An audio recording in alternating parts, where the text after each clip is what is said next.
ዛሬ ቆይታችን ደግሞ የአእምሮ ህመምተኛ ልጅ ካለን ወላጆች ምን ማድረግ አለብን የሚለውን እናያለን። ሁለት ነገሮችን ወላጆች ማድረግ ግዴታቸው ነው። ስለዚህ የአእምሮ ህመምተኛ ልጅ ወይም ደግሞ በህመሙ እየተሰቃየ ያለ ወይም ደግሞ የአእምሮ ህመምተኛ ልጅ እንኳን ቢያጋጥመን እንኳን ብንወልድ እንኳን ወይም ደግሞ ከቤተሰቦቻችን መካከል የወለደ ካለ ወላጆች ይህንን ሁለት ነገሮች ሊያውቁና ሊረዱ ይገባቸዋል። ስለዚህ ይህንን ነገር ማድረግ ይኖርባቸዋል ወይም ደግሞ ማወቅ ይኖርባቸዋል። እጅግ በጣም ወሳኝ ነገር ነው። ልጆችን የአእምሮ ህመምተኛ ልጆችን እጅግ መርዳት ከባድ ነው። ግን ደግሞ ልጆች ከዛ ህመም ወይም ደግሞ ካሉበት ሁኔታ ፈንቅሎ ለማውጣት ወላጅ ቤተሰብ እጅግ በጣም ሰፖርት ማድረግ ይኖርበታል። ያንን ማመን ይኖርበታል። አንዳንድ ወላጆች ልጆቻቸው በዛ አይነት ሁኔታ ላይ ሆነው የማያምኑ ወላጆች አሉ። እንደውም ስሰማ ባል ሚስቱን እየፈታ እየሄደ ነው።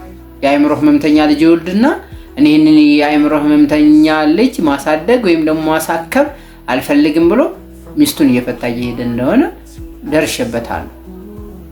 ስለዚህ ይህ ደግሞ ከፈጣሪ የሚሰጥ ፈተና ነው። ይህን ፈተና ደግሞ በጸጋ ተቀብለን አምነን ተቀብለን መፍትሄውን መፈለግ ይኖርብናል ማለት ነውና ይህንን ቪዲዮ እንድሰራ ያነሳሳኝ ይህ ጉዳይ ነው።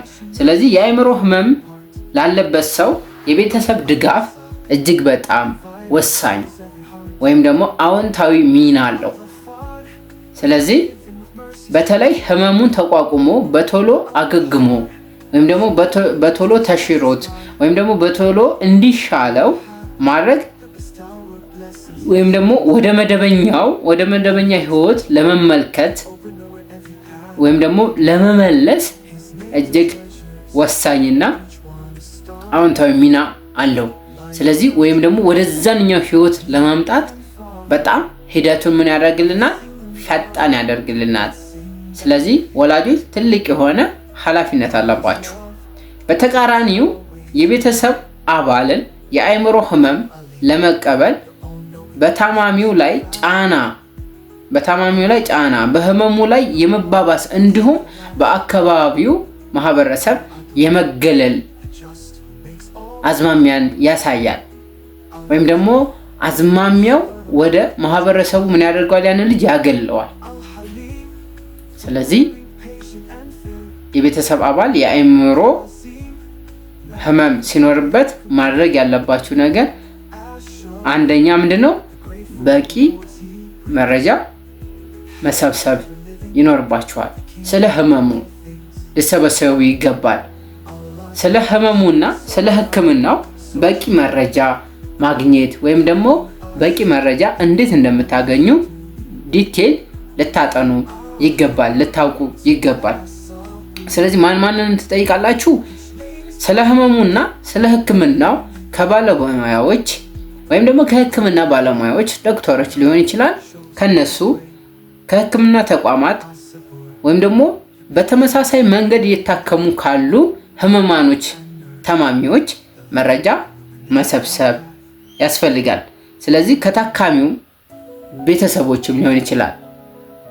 ያንቺ ልጅ በዚህ ህመም ላይ ተጠቂ ከሆነ የት አካባቢ የዚህ አይነት ተጠቂ እንዳለ ሰርች ማድረግ ወይም ደግሞ ዲቴል ነገሮችን ማየት፣ ከመጽሐፍት ማንበብ። አምሳሌ በኦቲዝም የታተሙ መጽሐፎች የአፋር መጽሐፍት ቤት ብትሄዱ በቂ የሆነ መጽሐፎች እዛ እንዳሉ አይቻለሁ። ከዛ ማግኘት ትችላላችሁ። ስለዚህ ምሳሌ አንድ መጽሐፍ ብጠቁማችሁ 3 አይኖች የሚል መጽሐፍ አለ። እሱን ወይም ደግሞ ለኦቲዝም ልጆች መደረግ ያለባቸው ተግዳሮቶች ወይም ደግሞ መደረግ ያለባቸው ነገሮች የሚል መጽሐፍ አለ። እሱንም ልጠቁማችሁ እወዳለሁ። ስለዚህ መጽሐፍ ወይም ደግሞ ከኢንተርኔትም ዲል ማድረግ ወይም ደግሞ ሰርች አድርጋችሁ ስለ ህመማው ዲቴል ቻትጂፒቲ ላይ ህክምናውስ እንዴት መሆን እንዳለበት ቻትጂፒቲ ሞር ሰፖርት ያደርጋችኋል ወላጆችም ማለት ነው። ስለዚህ መረጃን መሰብሰብ እጅግ በጣም ወሳኝ ነገር ነው። ስለዚህ በቂ የሆነ መረጃ ሊኖራችሁ ይገባል። ወይም ደግሞ ይሄ በአካባቢ የሚወሩ የሚነፈሱ ይሄ ልጅ እኮ አይድንም፣ ይሄ ልጅ እኮ እንደዚህ ይሆናል፣ ይሄ ልጅ እኮ መጨረሻው እንደዚህ ነው ከሚል ወሬ መቆጠብና ማመን የለባችሁ። ስለዚህ መረጃ ዲቴል ልታገኙና ልታውቁ ይገባችኋል። ስለዚህ ወደ ተሻለ መፍትሄ እናንተ ቅርብ ትሆናላችሁ ከነዛ ከወሬኛ ጎረቤቶቻችሁ ማለት ነው። ስለዚህ ዲቴል ነገሮችን የምታዩ መሆን አለባችሁ ማለት ነው። ስለዚህ ሁለተኛው ላይ ደግሞ ስንሄድ ምንድነው መነጋገር ነው። መነጋገር እጅግ የሆነ ፍቱን መድኃኒት ነው። ከመነጋገር ብዙ ነገር ይገኛልና ማለት ነው። ስለዚህ የቤተሰብ አባል የአእምሮ ህመም ሲኖርበት ምን እየተሰማው እንደሆነ ወይም ደግሞ ምን እያሰበ እንደሆነ ከመገመት መጠበቅ አለባችሁ። መገመት የለባችሁ ይሄ ልጅ እኮ እንዲሳየው እንደዚህ እየተሰማው ማለት ነው ማለት ማቆም ይኖርባችኋል። ግምት የተሳሳተ ውሳኔ እንድትወስኑ ያደርጋችኋል። ስለዚህ ስንገምት እንሳሳታለን። ህመም ያለው ሰው የሚረዳው ሰው እንደሌለ ይገነዘባልና ብቸኝነትን ይመርጣል፣ ብቸኛ ይሆናል። ስለዚህ ህመምተኛው ልጅ ጋር እጅግ መጣበቅ አታችመንታችን ጥሩ መሆን አለበት። ልጁን ልንጠይቀው፣ ልጁን ልንረዳውና እጎኑ ሆነን ምን እየተሰማው እንደሆነ ልንጠይቀውና ልንረዳው፣ የቀኑ ውሎ ምን እንደሚመስል ልንጠይቀውና ልንረዳው ይገባል። ስለዚህ በተጨማሪ መደረግ ያለበት ብለን የምንገምተውን ነገር እንዲያደርጉ ከመገፋፋት ወይም ደግሞ ከመምከር እንዴት ልንረዳቸው እንደምንችል መጠየቅ። ይህ ማለት ብዙ ወላጆች ወይም ደግሞ ብዙ ቤተሰቦች እኛ ያልነው ብቻ እንዲያደርግ ያ ልጅ ምን እንደሚመቸው፣ ምን መልበስ እንደሚፈልግ፣ ምን መብላት እንደሚፈልግ ልንጠይቀው ይገባል። ያን ጊዜ እኛ ወደ መፍትሄው ሁልጊዜ ዳይሬክሽን እንሰጠዋለን። ፓራዳይሙን እየቀየርነው እንሄዳለን።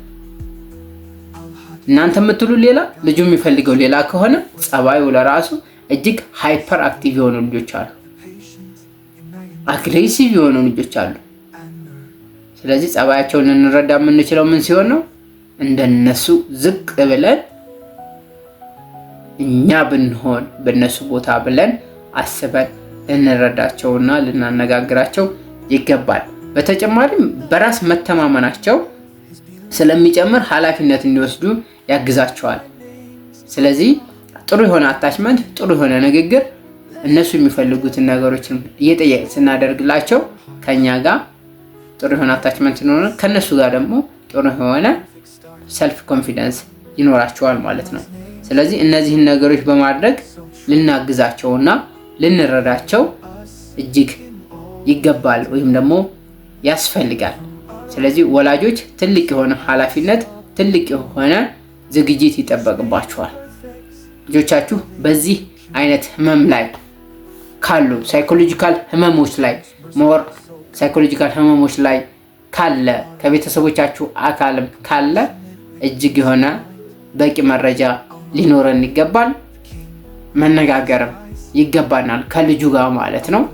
ስለዚህ የምንግባባበትን መንገድ እንኳን መፍጠር ይኖርብናል። ስለዚህ እጅግ ወላጆች ትልቅ የሆነ ኃላፊነት አለባችሁ። አብራችሁ ስለነበራችሁ በጣም አድርጌ አመሰግናለሁ።